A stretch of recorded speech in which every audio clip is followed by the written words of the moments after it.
if I lost everything today and had to start from scratch, these are the 10 painful mistakes I will never do again. Because these mistakes, they silently rob people of their dreams, their income, and their chance to become a millionaire by the age 30. If you cannot spend 30 minutes to learn about the 10 mistakes I've made so you can overcome them and become millionaire, I'm afraid you're not going to make it. Hey, my name is Rahim Bah. I was like most people, working seriously long hours in a job where I was undervalued, underappreciated, going nowhere. I took the leap of faith to start my property investment journey with no money, no savings, no piggy banks, to getting my first, second, and building that to a multi-million pound property investment portfolio. And today I have an estate agency, a renovation company, and I also help professionals to use my tried and tested method to make, manage, and multiply income through investment properties. Let's get to it.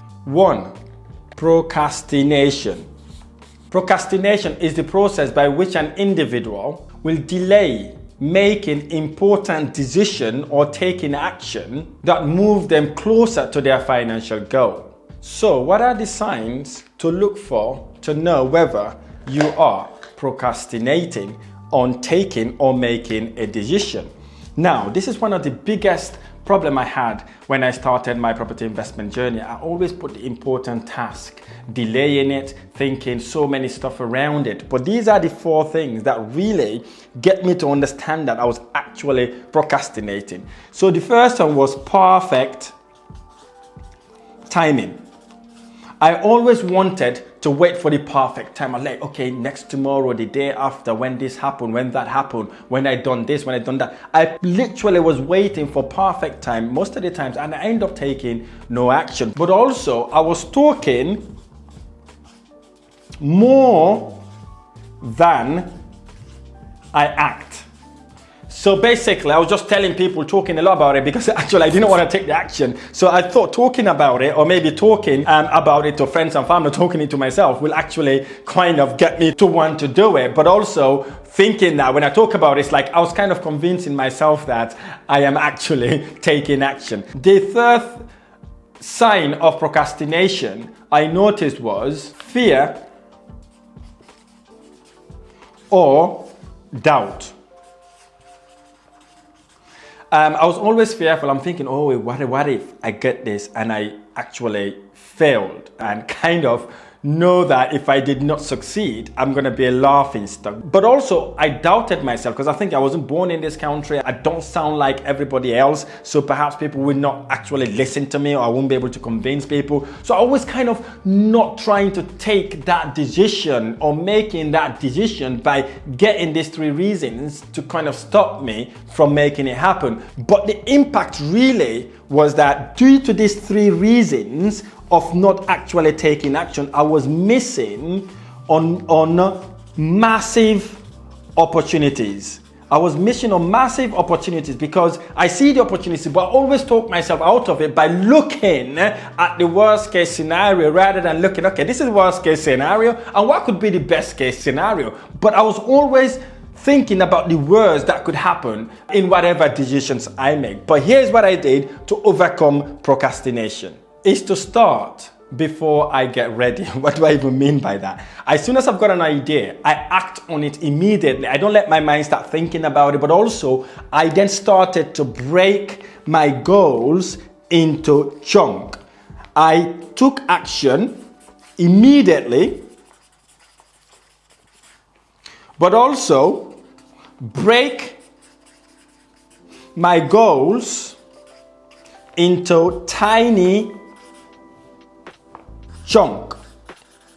So basically, I wasn't seeing it as a big task. As soon as I want to do something, I write it down immediately, and then the next hour, the next day, I implement or I take action to ensure I don't start talking myself out of it and avoid not doing the thing completely. But most importantly, to having my gigantic goals and break those down into small consumable chunks in order to allow me to take tiny steps to get me closer to my financial goals. Number 2, negative mindset. What do I mean by that? Always expecting or believing the worst thing could happen in whatever decision I'm about to make. Here are the 4 reasons that cause the negative mindset. Consistently doubting myself. Saying I'm not good enough, I wasn't born for this. So I was been consistently doubting myself, talking to myself those negative things that stops me from taking action. Another big one is thinking money is basically evil. So I was told by religious leaders that it is easier for an elephant to go through a pinhole than it is for a rich man to go to heaven. So whenever I start thinking about being financially free, I used to think, whoa, this is so evil, I shouldn't be doing this, and the people will see me differently, I will be abandoned and all that sort of thing. I always associate money with evil. That then easily gets me to point 3. It discourages me to take action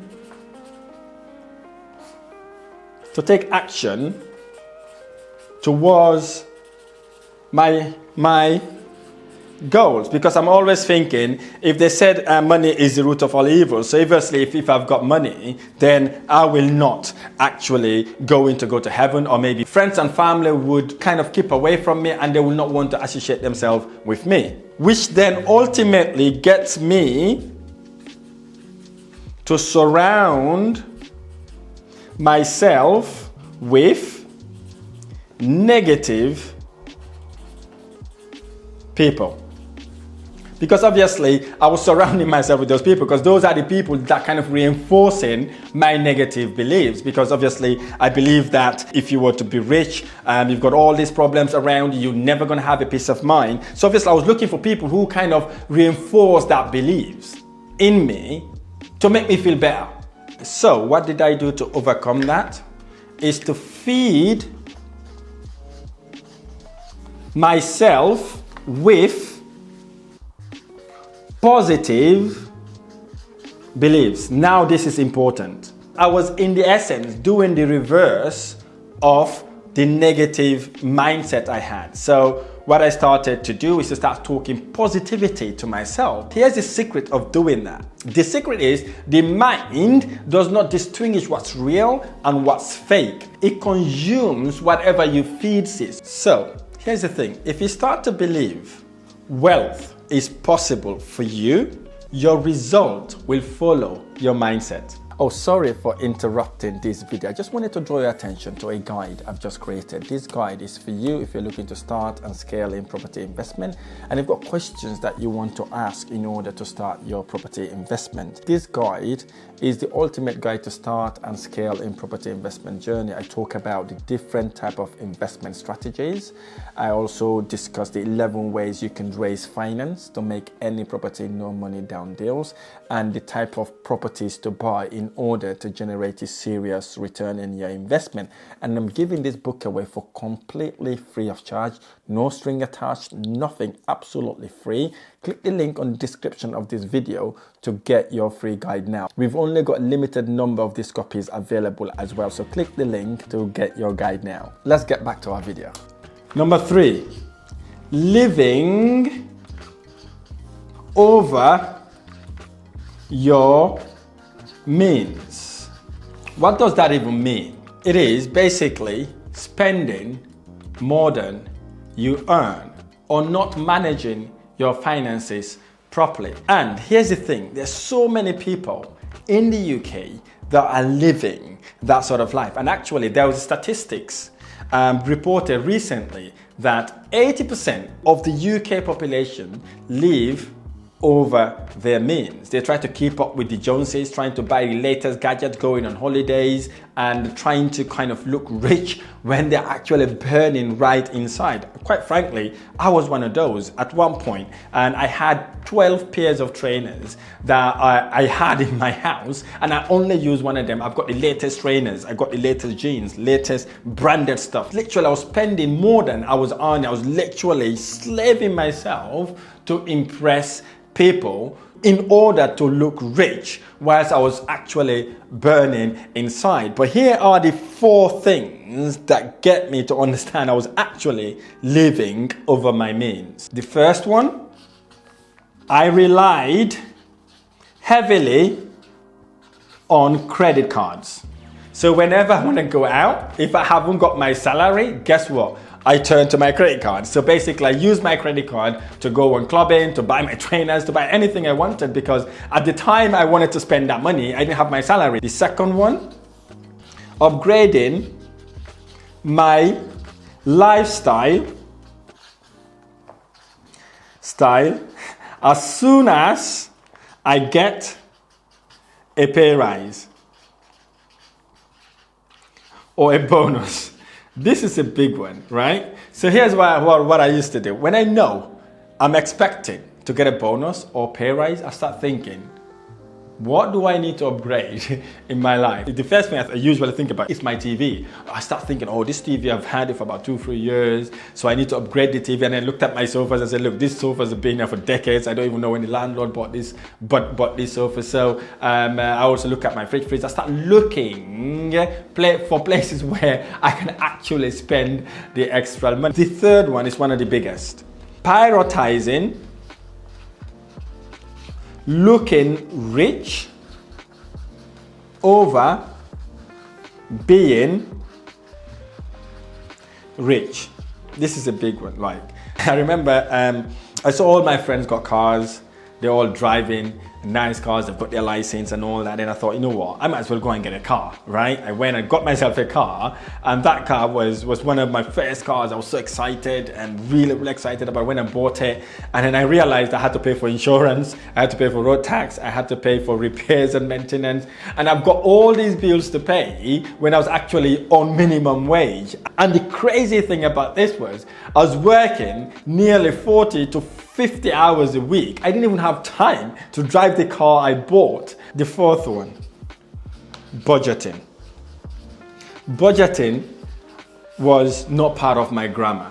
I never knew what budgeting was. So as soon as I got the money, or before I get the money, I go and buy the latest gadgets. So here's how I noticed I was actually living over my means. So, and one day I sat down, I think probably it was a Sunday morning, and it was raining bitterly outside, so I couldn't go outside. And then for whatever reason, I said, oh, let me check my account. So I looked at my account. I realized that all my expenses was on food, clothing, going out clubbing, my car.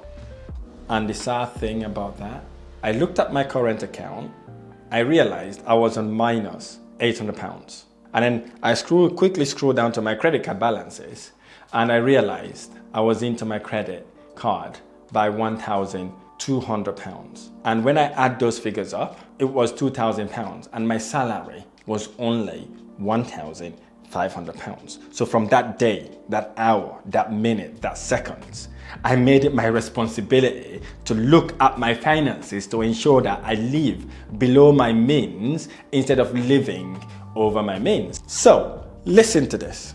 What I'd like you to do, if you got to pause this video, pause it, or maybe go in what I'm just about to share with you. Go onto your direct debit and check every single direct debit to know whether any of those direct debits are expenses that adds value to you, but also an asset that gets you closer to your financial goals. If the answer is no to that, you got to cancel that direct debit. Number 4, not investing in personal development. What do I mean by that?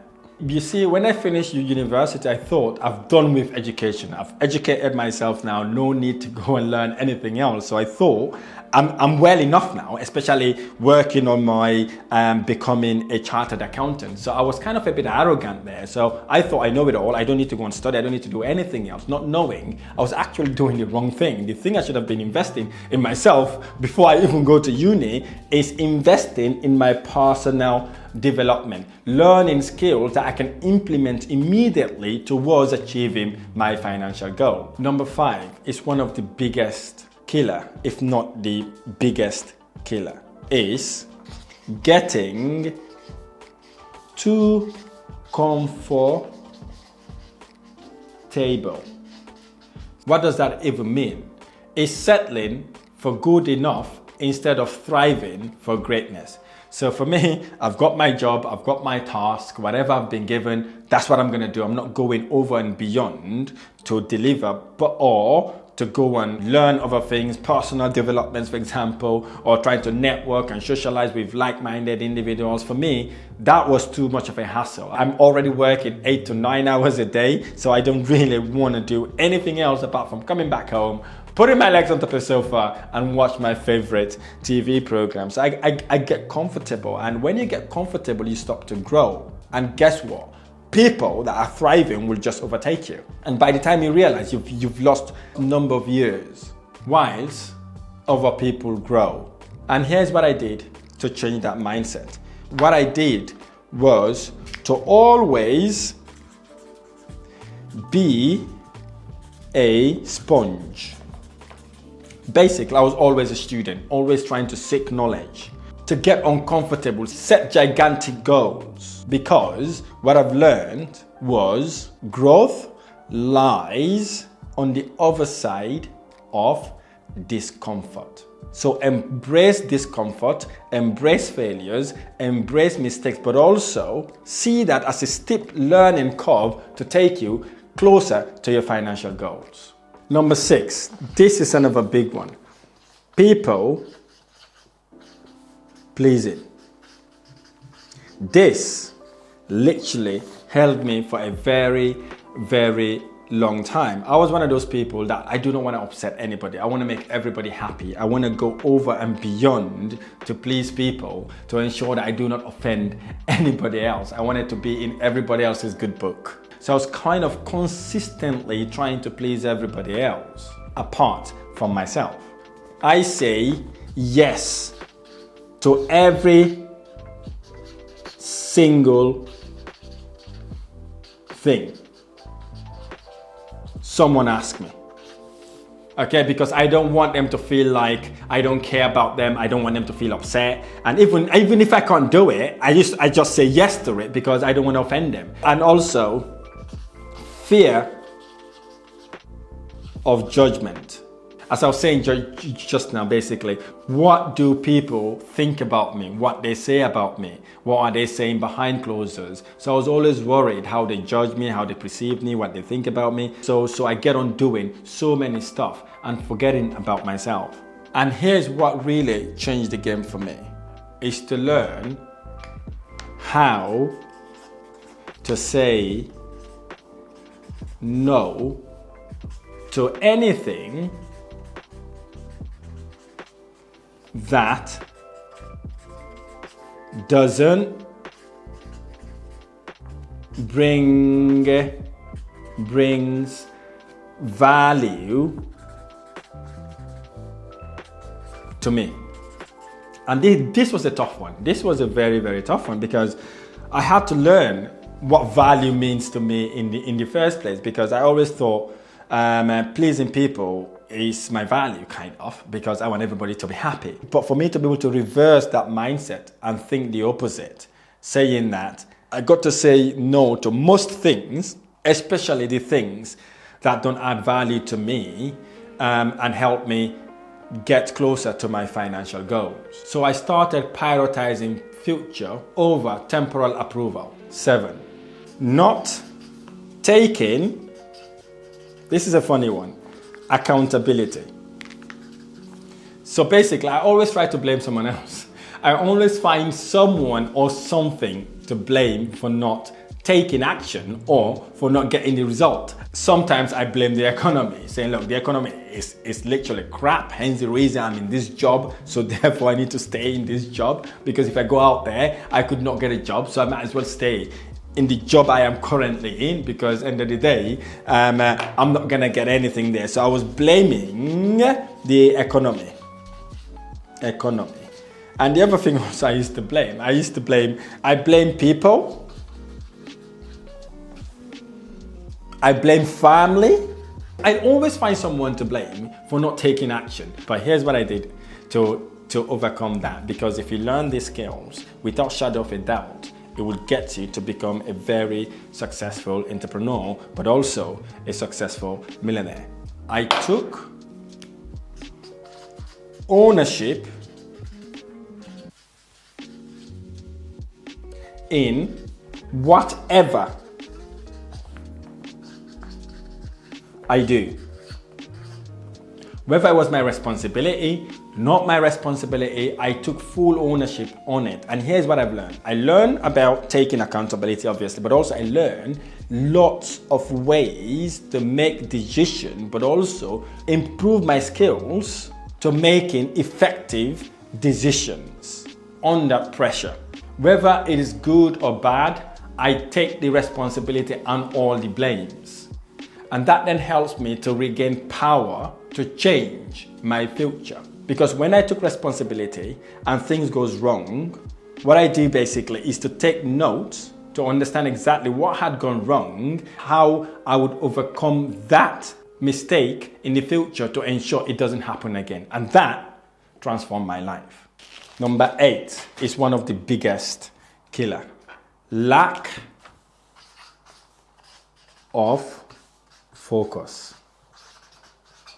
What does that even mean? It is essentially jumping from one idea to another idea without fully executing the first idea, enough to see whether you are going to be successful. You see, I did this for a very long time. When I was searching about becoming financially free, I was looking at Forex. I jumped into Forex, realized I was gambling money. Then I jumped into trading stocks, and I realized that I was also gambling, and I started doing cryptos. And I was literally all over the place. My energy wasn't focused on anything else because I wanted to try every single thing, hoping and praying that that would work without actually putting my focus and energy in it. I start projects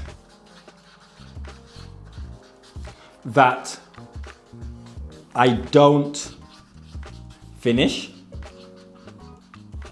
I get distracted by trends. But also, this is a big one, have goals, but no plans to achieve those goals. So literally, I was just in a treadmill every day, running and running and running, expecting a different result. So I'm doing different things all the time, but I never had to achieve what I set myself to achieve. But one day I sat down, think about it. I was like, listen, I've been doing this for the past 3 years. I'm still struggling financially. I'm still at the same position I was 3 years ago. So what can I do different? Yet again, I bumped into a YouTube video. Here's what I've learned. It was an interview. Again, it was with one of the richest people in planet Earth. It's a gentleman called Warren Buffett. He's one of the biggest traders you could ever imagine. Not just biggest, one of the most successful traders you could ever imagine in planet Earth. So with this interview, they asked him a question. They said, if you can attribute one thing to your success, what will that be? And he asking this question to one of the smartest people in planet Earth. I was thinking he's gonna say so many things or maybe thinking else, but here's what he said. In order for someone to be really successful, they got to focus in one single idea. I'm thinking, push. One single idea? Basically, he's asking me to put all my eggs in one basket. I'm thinking, that is insane. I was there doing cryptos, Forex, stocks, trading all these things, gambling my money, wasting over £10,000, trying to learn things that never worked. And I'm looking at this billionaire who just told me you got to focus in one thing. And I looked at his portfolio, I looked at what he used to do, And I realized at the beginning, he was only doing one thing: buying stock for long term. Not gambling it, not trading it, but buying it for long-term wealth generations. And at the beginning, he was only doing that. I said, why did I not hear this 3 years ago? And here's what I did. I looked into crypto, I caught it. I looked into Forex, I caught it. I looked into stock and shares, I caught it. I looked into buying stock and selling things on Amazon FBA, I caught it. And I looked into property. I looked at property. I visualize property. I see property and I understand property, how easy it is, make money in it, but also how sustainable it is. Number 9, you're gonna love this one. Not taking it step by step. This is a funny one because I remember when I was writing this, I was kind of smiling to myself because it was a funny one, because for me, step by step, it was basically too slow. I expect overnight success. I wanted to do everything in one go because for me, it's too slow to take step by step. I remember one investor was on an interview and on a YouTube video, he said, look, I make about £300 net profit for each and every single buy-to-let property. I'm thinking, what? £300 a month? That is nothing. How can you make £300 a month in one single property? I'm thinking that is nothing. How long do I need to take to actually become financially free? For me, that was very, very, very slow. Not knowing what I know now, I'm thinking you're wasting your time, bro. How can you buy a property only to make £300? I'm thinking then, if I was to make £300 per property and I have 10 property, that was £3,000 a month.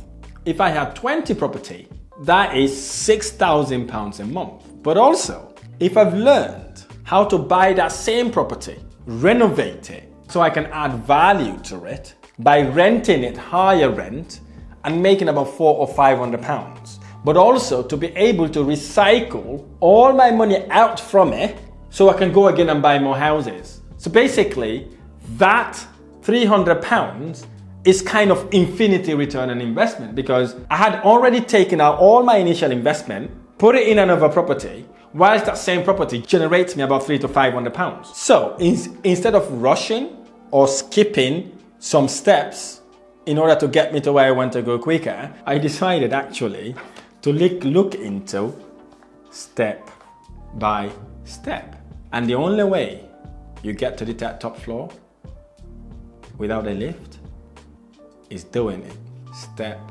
by step. Number 10, the final one. Save the best for the last. And this one here is, if not the most important, will be the most important out of all of them. Not starting at all. So, what do I mean by that? Waiting forever to begin because you're scared of failing or not being ready, but most importantly, not to feel ashamed of doing it and fail on it. And believe me or not, I've seen so many people, clever people, people with great potential that did not start at all because they fear of what people say, because they fear of failure, but also because they fear that people will look down on them if they did not succeed. And that has killed so many dreams. A wise man once said, a young man came to this old man and asked the old man and said, look, I really want to be successful. Which country or where do I go? Where is the richest place in planet Earth that I can go and become successful? This elderly man looked at this young man and said to him, you don't need to go further, my son. The richest place on earth is 200 yards away from where you are standing. The cemetery down the road, the graveyard down the road is the richest place in planet Earth. You go to that graveyard, my son. Go and read those stones about those people that had dreams, they have mission, they have visions. They lay on that grave regretting not taking action. They've got all these multi-billion ideas, but they went to the grave with them. It never became fruitious. They've never executed it. They never took action. And today, they are the breast of the earth. Here's the thing. You got to start now. There is no better day to start your financial goals, your dream, than right now. Take action. Don't wait for the right time. Don't wait for the best time, because the best time and right time will never come. Action beats perfection. Millionaires begin simply by taking one step at a time. And that's exactly what I did to transform my life from being a dead broke accountant to a multi-million pound property investor. If the video has been helpful and it resonates with you, and you pinpoint any of those 10 massive mistakes, and you now know what these are, now is the time to take action, to eradicate it from your life and choose a new path to get yourself to financial freedom. Because here's the thing, working for someone will never get you rich.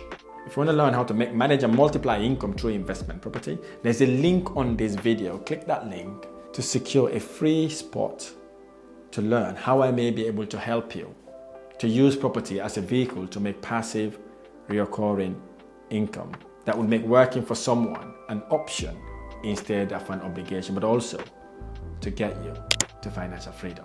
Until then, I see you on the other one.